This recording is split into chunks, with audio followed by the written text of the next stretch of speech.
Hello students, आज हम लोग स्वदेशी मूवमेंट स्टार्ट करेंगे जो कि हमारे मॉडर्न इंडिया की हिस्ट्री में एक बहुत ही डिसाइसिव मोड़ माना जाता है, जहाँ से जो हमारे लीडर्स थे उन्होंने आत्मशक्ति यानी सेल्फ रिलायंस की डिमांड करना शुरू की। लेकिन उससे ये पार्ट 1 होगा स्वदेशी मूवमेंट की, पार्ट 1 वीडियो होगी ये, ओके, और पार्ट 2 आएगी फिर सेकेंड टाइम में बाद में। तो ये पार्ट 1 वीडियो है जिसमें हम लोग स्वदेशी मूवमेंट को डिस्कस करेंगे।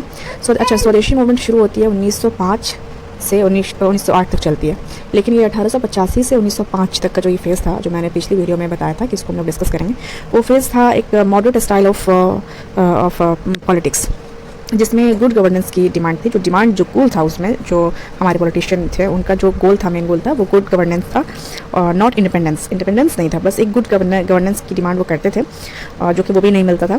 और माइल्ड प्रोटेस्ट, छोटे प्रोटेस्ट होते थे, बहुत पैन इंडिया प्रोटेस्ट नहीं हुए या फिर बहुत ज़्यादा हार्श ये अपोजिशन नहीं था। पिटीशन के जरिए अपनी डिमांड रखी गई, प्रोटेस्ट बिल्कुल भी बहुत कम था। प्रपोजल्स दिए गए, पिटीशंस दिए गए, माइल्ड प्रोटेस्ट हुए, गुड गवर्नेंस हुए, उनका ये गोल था। इंडिपेंडेंस नहीं थी। ये मॉडरेट फेज ऑफ पॉलिटिक्स था 1885 टू 1905।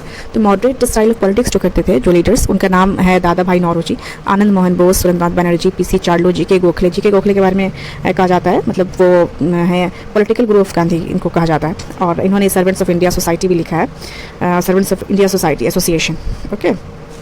तो ये सारे फिरोज शाह मेहता भी मॉडरेट स्टाइल ऑफ पॉलिटिक्स करते थे, बदरुद्दीन तैयबजी भी करते थे मॉडरेट स्टाइल ऑफ पॉलिटिक्स। तो ये सारे जो थे वो एक मॉडरेट स्टाइल ऑफ पॉलिटिक्स करते थे, मतलब ज़्यादा हार्श या रिबेलियस नहीं थे। एक्सट्रीमिस्ट लीडर्स में इनका नाम नहीं ले सकते हैं। उसके बाद ये 1885 से 1905 में आता है। तो उस वक्त के जो लीडर थे, यानी कि जो इम्पल्सिव और जो ज़्यादा रिबेलियस माइंड के जो लीडर्स थे, उनको ये उनका पॉलिटिक्स जचा नहीं, तो उन्होंने एक रिबेलियस मूवमेंट शुरू किया जिसको कहते हैं स्वदेशी मूवमेंट 1905 में।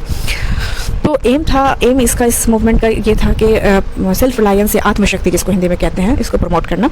लीडर्स का नाम याद रख लीजिए, एक्सट्रीमिस्ट लीडर कहते हैं इसको। There political styles were boycott और पैसिव रेजिस्टेंस। बॉयकॉट करना हर चीज़ का, यानी कि कॉलोनियल जो भी इनिशिएशन लेते थे या इनिशिएटिव लेते थे उनका बायकॉट करना। सिग्निफिकेंस इसका बहुत ज़्यादा था। It was the first pan India movement. इससे पहले पैन इंडिया मूवमेंट पूरे इंडिया में एक जैसा मूवमेंट नहीं हुआ था, इसलिए इसका सिग्निफिकेंस आता है।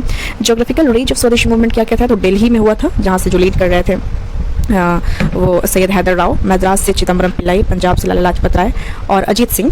बंगाल जो था वो हब एंड सेंटर ऑफ स्वदेशी मूवमेंट था। पार्टिसिपेशन ऑफ सेक्शंस क्या थे, तो ये फर्स्ट मूवमेंट था जिसमें विमेन ने जो है पार्टिसिपेट किया था। स्टूडेंट ने पार्टिसिपेट किया, पेजेंट सेक्टर ने, इंटेलेक्चुअल्स ने भी किया, इंडस्ट्रियल लेबर्स ने किया, मतलब most of the sections of that society of that time ने इसमें पार्टिसिपेट किया था, इसलिए बहुत इंपॉर्टेंट मूवमेंट बन जाता है। तो ये चलता है 1905 से 1908 के बीच का ये मूवमेंट था। तो थैंक यू। अब नेक्स्ट वीडियो इसका पार्ट 2 लेकर मैं आऊँगी कल।